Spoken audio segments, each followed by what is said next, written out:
Ladies and gentlemen, welcome to Leading Off for tonight's episode 16. But before we get started, I just want to take some time to remember our coworker, our teammate, and our good friend Mike Hoffman, who passed away last week at the far too young age of 27. Espo and I played softball with Mike for our company. He was such a positive influence, Espo, for our team, a great kid to have in the dugout for the old Shy Sox squad.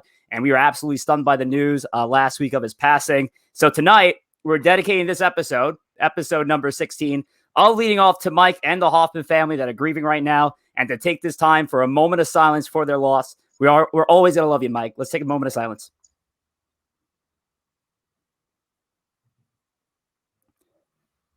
And on tonight's episode of Leading Off, Espo and I will preview the 2021 All-Star Game festivities, including tonight's Home Run Derby, where Espo will have his pick of the day. Then we'll cover the MLB Draft, which saw a few surprises. Kumar Rocker going to the Mets at the 10th pick. Crazy stuff happening in Queens. And then lastly, we got some FSQs, some fan-submitted questions for you all. That and more tonight on Leading Off.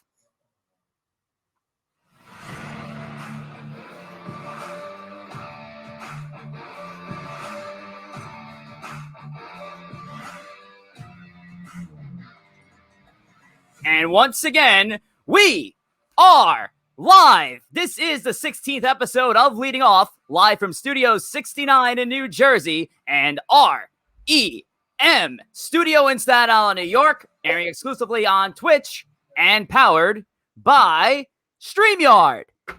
And welcome back to the show on this Monday, July the 12th, 2021. I'm your host, Rich Rivera, and I'm being joined by a man who desperately needs a tan, Espo. You know what? Fuck you too, Rich. And it's a pleasure to see you again. Yes, absolutely, buddy. It's been 2 weeks too long. We took a nice little break, 4th of July weekend. How was your 4th of July, buddy?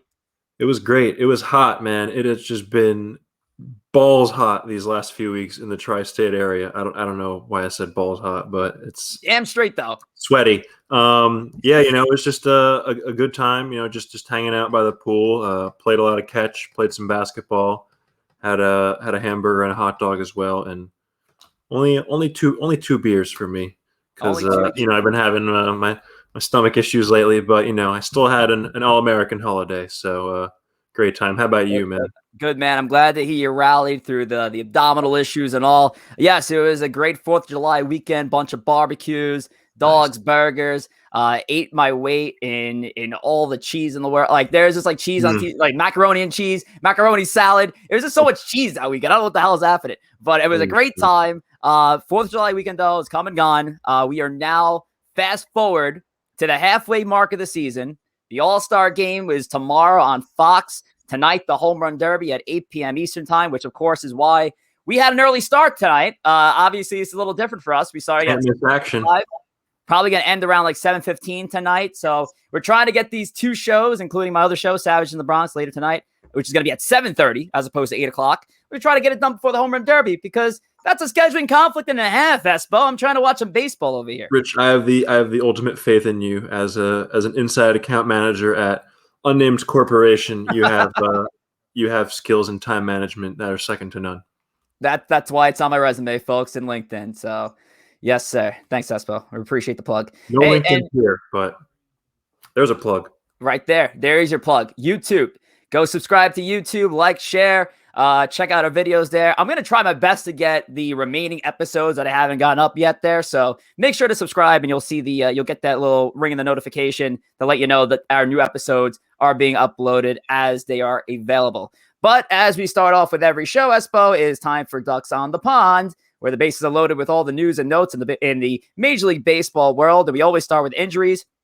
And probably the biggest one of the 2021 season, Ronald Acuna Jr. To the 60-day after completely tearing his ACL on a play, in my opinion, was absolutely unnecessary and dumb to try to attempt to make. Acuna trying to make a leaping catch into the corner where he had no shot at, came down hard on his right leg, and tore his ACL. He is down for the season. He's going to undergo surgery real soon. Ronald Acuna out for the Braves. I guess not, obviously never good news, but for Met fans, it's like, oh, at least we don't have to deal with Acuna. But for the game of baseball, it is not a pretty sight.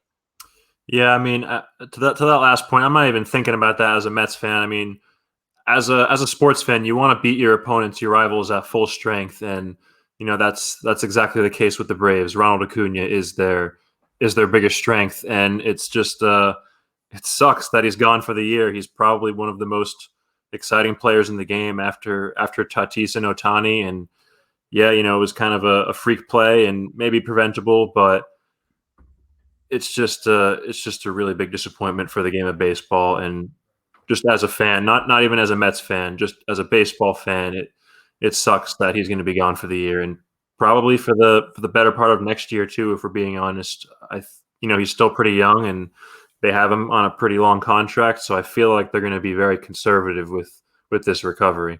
Oh, absolutely. And this you mentioned before, we've been talking about Tatis and Ohtani this season. Acuna is right in that mix of players to talk about. He is a fun sort of player, and this season he was on pace to probably one of his best seasons of his young career. 24 home runs, 283 batting average. He was looking to blow past his 41 homer campaign in 2019. Yep. It is a horrible setback for the 23-year-old who has been such a stud for this game. And again, one of those young stars that are trying to push the next generation forward. And it's a shame when somebody like that goes down. The injury bug, for whatever reason, has just been insane this year with the star players. It's been taken out, but Acuna is the latest to bite the dust, unfortunately, for Atlanta. And now you got to see how the Braves are going to try to bounce back losing Acuna. Obviously, they have, Freddie Freeman and Ozzie Albies holding down the fort there, but now you've lost two of your big parts of the outfield. And of course, we know the Marcell Ozuna situation. We don't have to get into that, but it's at the end of the day, it is a huge bat to lose in that lineup as well. So how do the Braves bounce back after this injury?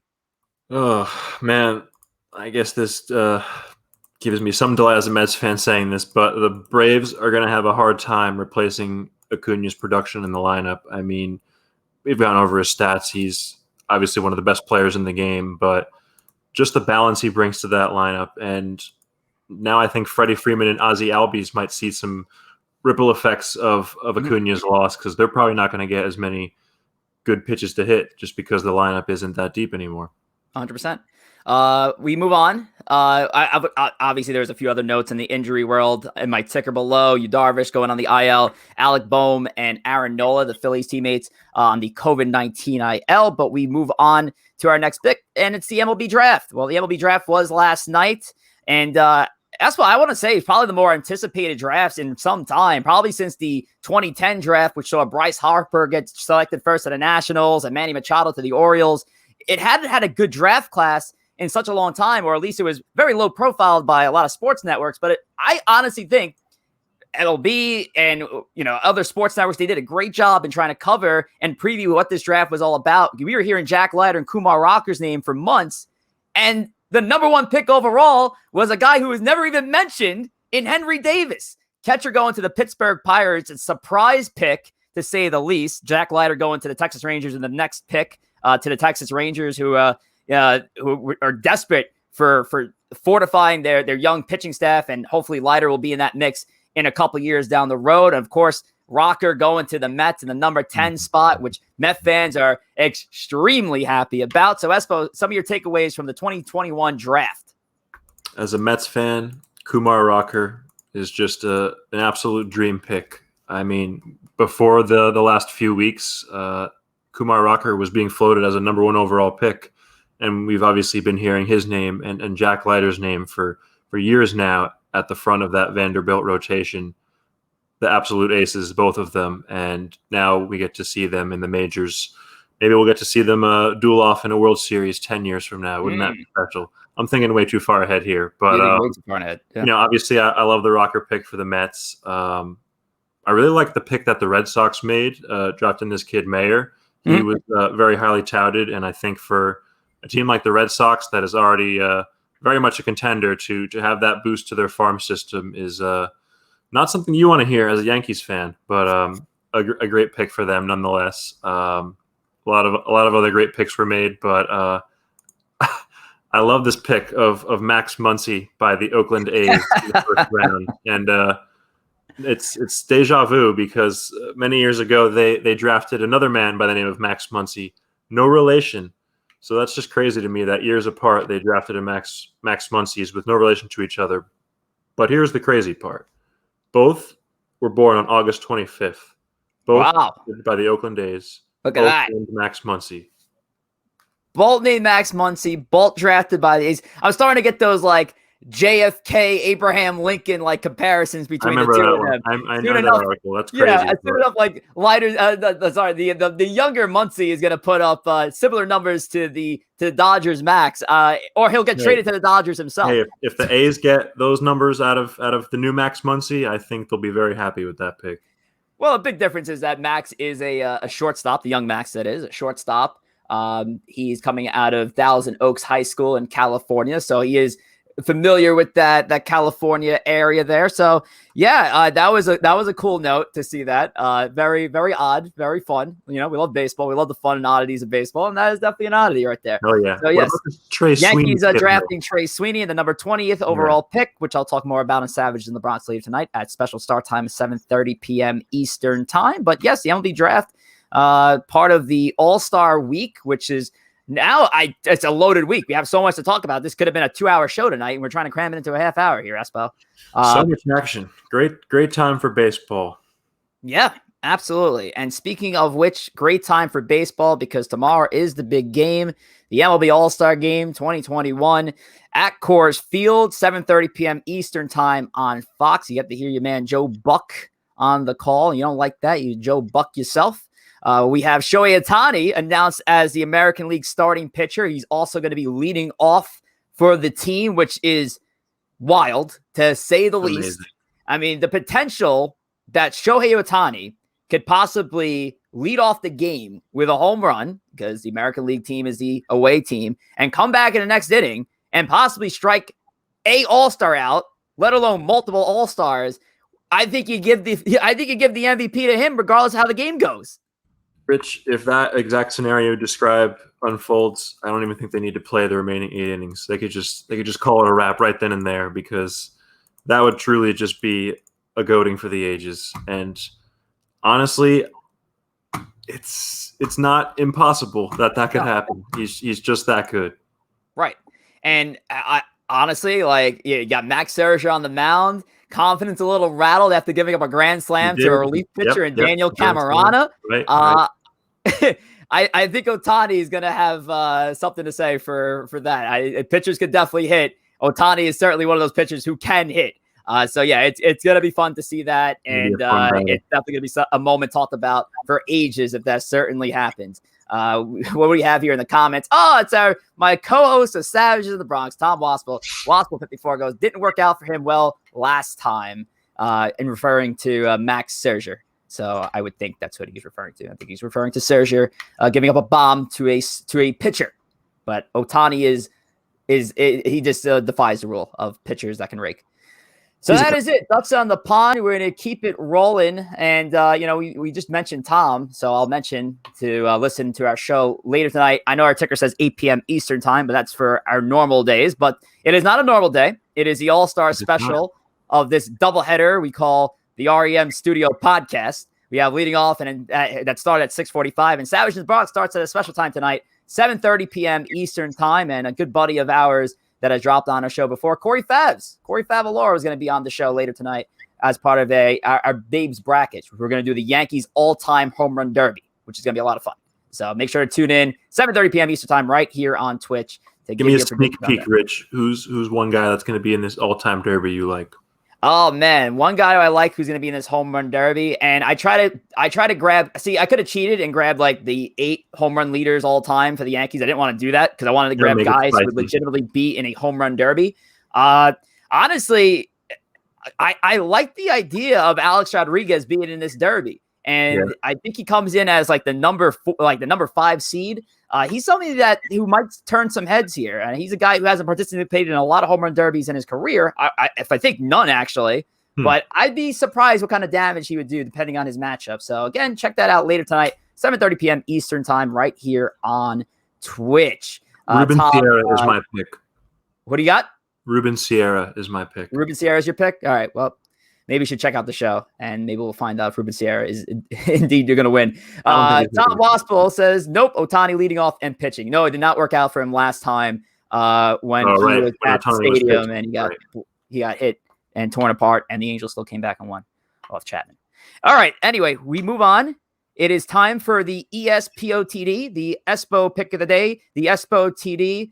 I don't even know what to call it at this rate, but ESPO, I'm assuming this is going to be your home run derby edition of the pick. So let's go. What do you got? Very much so. Well, I'd like to preface this by saying that the ESPO TD finally got its first win last week when the Cardinals came through. But we're not going to go with the chalk this time. By the way, for you newcome gamblers, the chalk means the favorite, like the. So in this case, Shohei Ohtani would be the chalk here. Mm-hmm. And I think it's too easy to take the chalk in Ohtani, so I'm going to go a little bit of a underdog here. Not too crazy of an underdog because he's still a middle tier favorite. I'm going Joey Gallo here. This guy's got a swing that is just tailor-made for this ballpark, and having watched a lot of Joey Gallo this year, if he gets a ball that is in the strike zone, he just mashes the hell out of it. And that's really where he struggles in real life, is that he just cannot hit breaking balls and out of the zone pitches to save his life. But these pitches are coming right down the middle, so give me Joey all day, baby. Joey, one hell of a target for this upcoming trade deadline, which, of course, Espo and I are going to cover in the coming weeks. But, yeah, he's been on some sort of tear lately. He's going into the fantasy squad. So I love the pick for Joey Gallo. For tonight, though, and I could pull up the matchups here for the Home Run Derby as we move off the ESPO pick of the day. And those are your matchups tonight from in the first round. You got Ohtani against Soto, Perez against Alonso, Gallo against Story, and Olsen versus Mancini. I mean, these are 4 heavyweight fights. And honestly, I'm very excited for this field of 8. And I don't think there's anybody in that field of 8 that I'm like, they don't really belong there. Obviously, you could pick and choose some other guys who could possibly be in this over another, but I love the 8 that are in this. Even Salvi Perez, who I think can turn some heads there in Coors Field. And you never know. In Coors Field, and you don't want to hear that because he's against Pete at the number 5 seed overall. 2015 World Series MVP, Sal Perez. You never know. And hell, I'm even surprised you turned your back on Pete. You went with Joey Gallo. I think you just can't sleep on Pete Alonso, who's won this before. The heart wants Pete. If Pete wins, I'll be glad to lose my money. But can't mix business and pleasure all the time. No, you can't. And you've done plenty of that with the ESPO TD. My pick actually is going to be a surprise. Matt Olson. I have Matt Olson winning the Home Run Derby. I think he's going to take advantage of that short, not really a short porch, but it's closer distance than most of that field in Colorado, which is pretty spread out there. But I like Matt Olson. I think he's going to hook a lot down that right field line. I could see him being a real threat in the Derby. Who's hitting the longest home run of the night, though, Espo? Who you got? Man, this one's tough. I mean, obviously, you can pick Ohtani, but again, I'm going to. So. Seems like too easy of a pick, but he just mashes the fuck out of the baseball. Having said that, I'm gonna ride with my boy Pete here. He is a destroyer of balls, and he is the defending champion. And he didn't get to be the champion by hitting wall scrapers. He hit him by hitting piss missiles. So mark it down. Ohtani longest home run 487. Okay, I'm going 500 for Pete. Ooh, someone's in the eclipse the 500 mark. He's clearing it, baby. Shohei 500. They're both clearing it. We're gonna get a couple guys over 500, I think. I hope so. It is Coors Field after all. It is Coors. And I think it's going to be more of an advantage for right-handed hitters as well. So right-handed hitters, you may see a ton of 450 plus. You're definitely going to see a lot of that. That's easy. That's easy to say that. But a lot of, I think you're going to see a few 470s.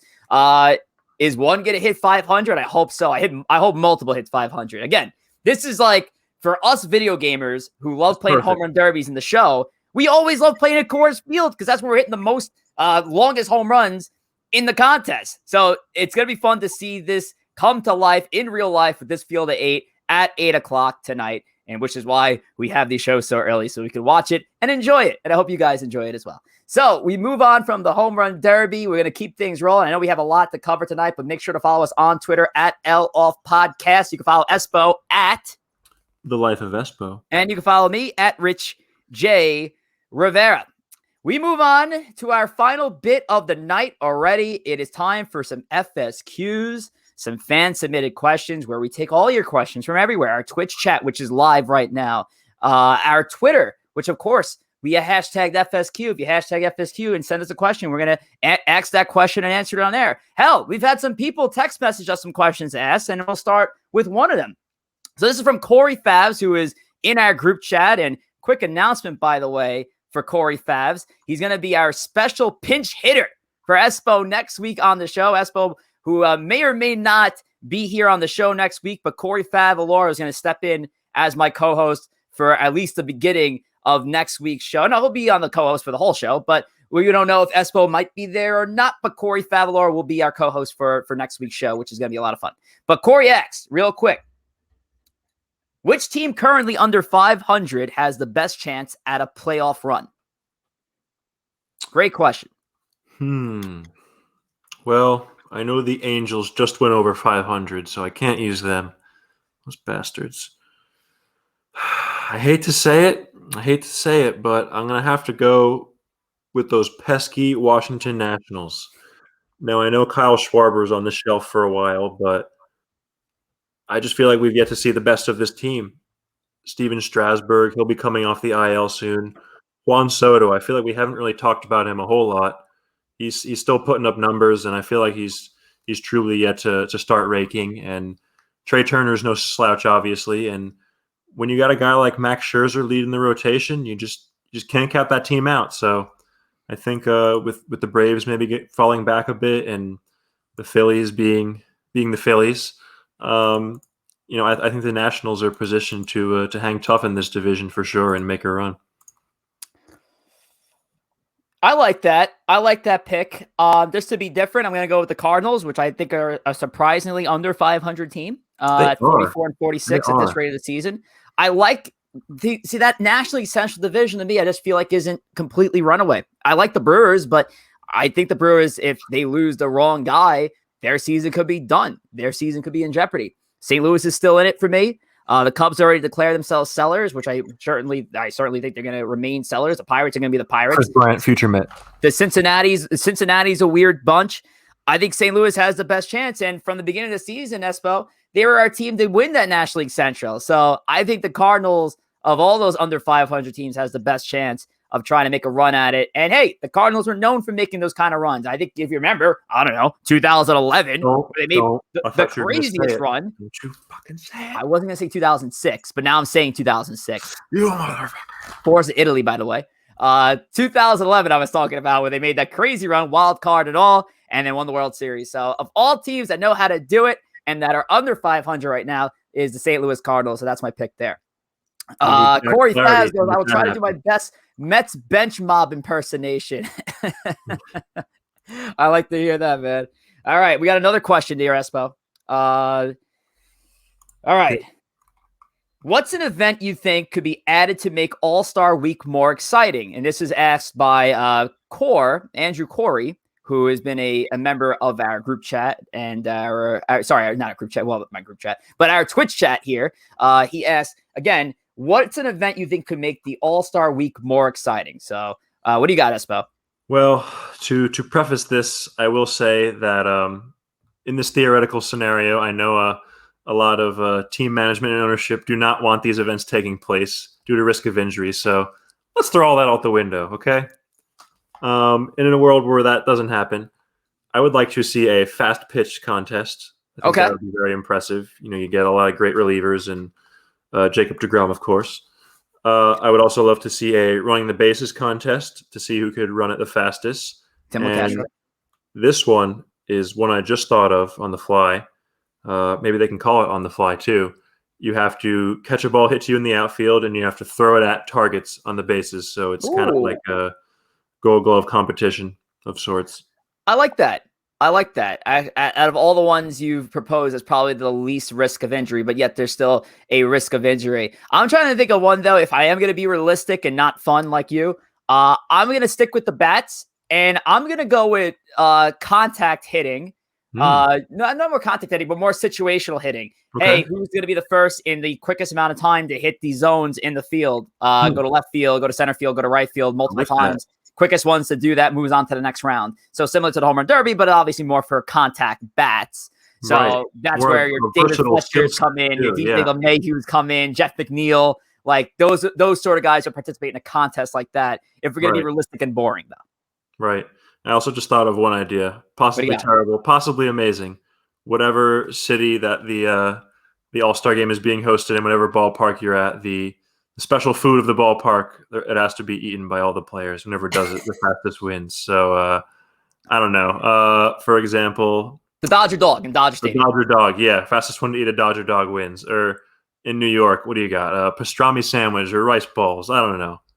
Something crazy like that. Yeah. Or how about at Yankee Stadium? The giant bucket with the chicken fingers and the I don't know what that motion was, but I did not appreciate it being represented by the New York Yankees organization. So you must stop that, sir. Yeah, because they're a bunch of jerk-offs. Yeah, thanks. Okay. Sorry, I'm really Italian now. I just got to celebrate this, by the way. Yes. Congratulations to Italy winning. It was a Euro Cup, right? I'm not the biggest soccer guy, but yes, sir. Euro Cup. Congratulations, Italy. The 73% Italian to me is very happy for Italy. You're from Staten Island. That's basically Wakanda for Italian. Staten Italy.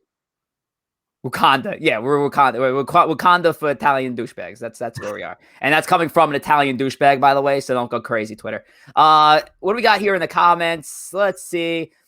Dizzy Bat. The Dizzy Bat from Des Dutch. So the Dizzy Bat, for those of you who don't know the Dizzy Bat, I don't know if you've been under a rock or just never been to a baseball game or a minor league baseball game that is. It's when they take the bat, you put the nose in the bat, and you turn around, you go in circles until the stupid the fucking on-field host like me would go, all right, go, and then you drop the bat and you run down a straight line, but you're all dizzy, and whoever makes it down the line first wins. By the way, fun contest that we did in the Somerset Patriots. A few people almost fell in the dugout, and it was the most craziest, hilarious, scary thing that happened. But they need to raise the stakes and have beer with this. Okay, so now we're drinking and we're doing the Dizzy Bat. We are now raising the stakes here. I don't know who would participate on the Yankee side of that I feel the most confident with, but I'd see Luke Voit do it. I mean, Luke Voigt's a machine. I feel like he put down a barrel of beer, Dizzy Bat, and then he'd just walk a straight line because he's a sick fuck. But that's my pick there. I don't know who would be the best beer downer on the Mets. I don't know. I think probably Pete. Pete. Actually, yes. Who am I kidding? Donnie Stevens, Pete Alonso. Easy. No question. It's easy. Just go to first baseman. It's an easy pick right there. Last FSQ from also from Core. I'm going to try to question this because there's a lot here. If you had to choose players past and present for an all-time home run derby, who would you love to see in an all-time home run derby contest? Let's just pick 4, and ESPO, you choose 2, and I'll choose 2. 2 all-time that you love to see in a home run derby in their prime. Who would you pick? I'm going Josh Hamilton, 2008 edition. Okay. And then I'm going to go with Mark McGwire, 98, Roids edition. Okay, I like that. I like you stuck with a derby guy. Ken Griffey, 1997, I believe, was when he smoked those balls in Camden, or 99, or I don't know. I think it was 97. Before we were born. So yeah, it was Griffey that I go there. And honestly, I guess a preview to Savages in the Bronx later with our home run derby Yankees edition. I guess I'm gonna go with the Babe. I like to see the Babe in a home run derby contest. I think that'd just be unfair to everybody. I'd love to see that. Maybe we can pull it off in MLB The Show. Absolutely, and which you can pull that off in MLB The Show. One more All-Star side event recommendation by the great Tom Waspel that I think might take the cake. Tie Rob Manfred to a post and let pitchers bean him. Listen, I'm not gonna say leading off approves this, but we don't disapprove it, okay? And we're just going to leave it at that. Moving on. And I am choosing Jacob deGrom to lead the charge with that one. Absolutely. 100 to the chest. I mean, right now, we're borderline talking about. By the way, folks, we're completely joking, but borderline talking about capital punishment at the same time, because I wouldn't like to be strapped to a chair and be beaten to death by baseballs. So, I got something worse: being strapped to a chair and watching the 9th inning of both the Mets and Yankees games yesterday. I didn't want to talk about it. I'm glad you dragged your team down, by the way, with it. But I couldn't do it more alone. about it in 15 minutes on Savage in the Bronx, which you guys can tune in, of course, here on Twitch, where Tom and I are going to absolutely eviscerate the New York Yankees and then talk about home run derby players all time for the Yanks. Anyway, we're going to end our show on that note. So thanks again for your FSQs, everyone. And we'll see you here next Monday for our July 19th edition. It's the 17th episode of Leading Off, where Corey Favaloro is going to be pinch hitting for ESPO. And Corey's going to be subbing as ESPO's host for the night. He did such a great job with us a few weeks back as our guest. So he's going to jump on and try to take the reins of ESPO. Maybe we'll get an ESPO pick of the day from Corey Faz, the Corey pick of the day. The bench mob is not just limited to the Mets. There's also a bench mob for podcasting. So looking forward to it, Corey. Absolutely, bud. And but we'll see ESPO at least in 2 weeks' time if we're not lucky enough to see his face grace your screen next week. So again, we love you guys. We thank you guys, Twitch chatters, our Twitter followers and supporters. We love you all. We'll see you here next week on Leading Off. Enjoy the All-Star game and the Home Run Derby, and take care.